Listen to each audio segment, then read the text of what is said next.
Hence, he is ultimately committed to hugely expanding human suffering. A defense mechanism gone awry. You won't last long in these parts with that loose tongue, boy. Better stick it where it needs sticking. The Ethel peach shoot. Stay away from them dangerous thoughts. This is, as pointed out in the previous post, the same guy who wants to torture the crushing majority of humanity for its willingness to affirm life and procreate. In defense of consciousness, those who have suffered at the hands of whom found it meaningful to simply spread their genes, affirming ego above all else, are committing the fundamental act of violence with the character that of slaves. And Bentham doesn't care about suffering, given that almost everyone shares the former two individuals' life-approving sentiments. If most people could see the harm they impose by forcing sentience into a dangerous world, they would not create new life, as there is no essential need.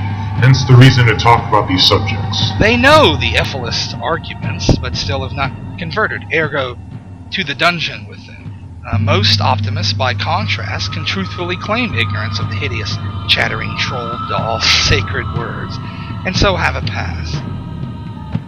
Ignorance is no excuse for not considering the implications of continuing life. Ethylism is based on the idea that existence is in a disadvantage, notwithstanding the absolute silence of the advantage of non-existence.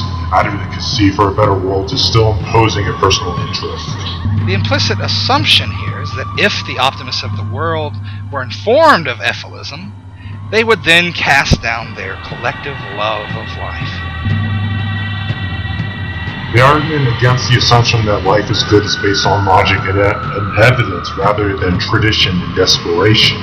Without consent, a reason to play, or even a safe game, procreation is vile and unfair.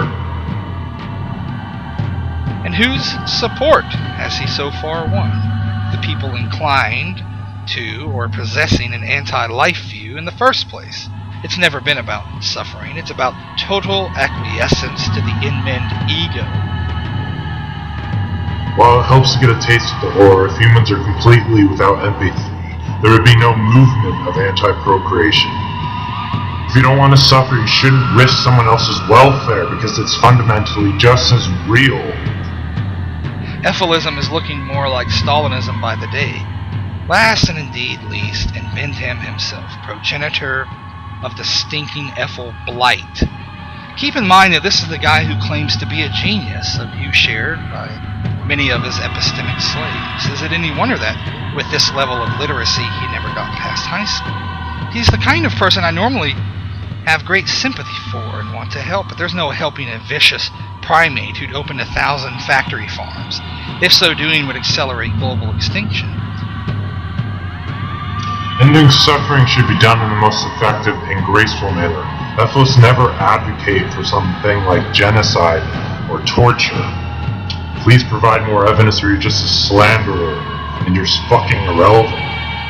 Sorry, I have no sympathy for people who laugh at the deaths of children, clearly a source of great happiness for them, while pretending to care about suffering. If one's goal is to show that someone is depraved, despicable wretch, then personal insults are key. My point here is simple. Well-adjusted, socially capable people won't, by and large, be swayed by Ethylism, not as a consequence of philosophical counters and the like, but because they'll be deeply opposed to it on a primitive level. Admitting to stupidity isn't a reason or a necessity to procreate. People want to be left in peace. They shouldn't take the side of action, creating life in the first place.